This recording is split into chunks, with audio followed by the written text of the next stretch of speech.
Hi friends, இப்போ நம்ம வீட்டுக்கு வீடு வாசப்படி பார்க்க போகிறோம். வீட்டுக்கு வீடு வாசப்படியில் அர்ஜுனும் நம்ம பாரும் தீவிரமாக யோசிக்கிறீங்களே, என்னத்தை யோசிக்கிறீங்களே சொல்லி கேட்டால், ரொம்ப லேட் ஆகிட்டோம், நம்ம முன்னாடியே தெரிஞ்சிருக்கணும், நம்ம அதாவது பிரியாவோட காதலை முன்னாடியே தெரிஞ்சிருந்தா ஏதாவது பண்ணியிருக்கலாம், இப்போ வந்து எதுவுமே பண்ண முடியலையே அப்படின்னு சொல்லிட்டு இவங்க ரொம்ப கவலைப்படுறாங்க.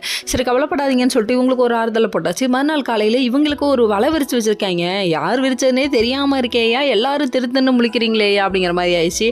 அதாவது மறுநாள் வந்துட்டு ஃபங்க்ஷன் பயங்கரமாக விறுவிறுப்பாக போயிட்டுருக்கு. விறுவிறுப்பாக போன டைமில் திடீர்னு நிச்சயம் சொல்லிட்டு மஞ்சள் கலர் வந்து நிற்கிறாங்க. ஏன் மஞ்சள் கலர் புடவைன்னு கேட்டால், கோயிலில் வச்சதுனால மஞ்சள் கலர் புடவைங்கிறாங்க. சரி விடுங்க, இது நாட்டு நடப்பப்பா, இதை மாற்ற யாராலையும் முடியாது அப்படிங்கிற மாதிரி ஆயிடுச்சு. அதுக்கப்புறம் ஒரு வழியாக கூட்டு வந்து நிற்க வச்சோன்னே இதை பார்த்தோன்னே அர்ஜுனுக்கு கடுப்பாயிடுச்சு.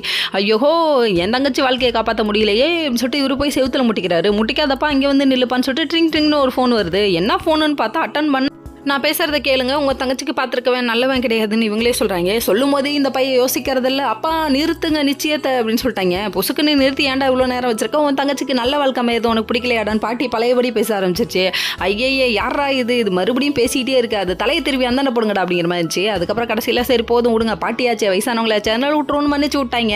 சரின்னு சொல்லிட்டு உட்கார வச்சுட்டு என்னடா விஷயம்னு சொல்லி கேட்டால், ஒரு பொண்ணு திடீர்னு வந்து கை தூக்கிட்டு வந்து நிற்குது. கண்ணா, இது உனக்கு வரைச்ச வேலையப்பா, நீ விழுந்துடாதப்பா அப்படிங்கிற மாதிரி இருக்கு. Okay friends.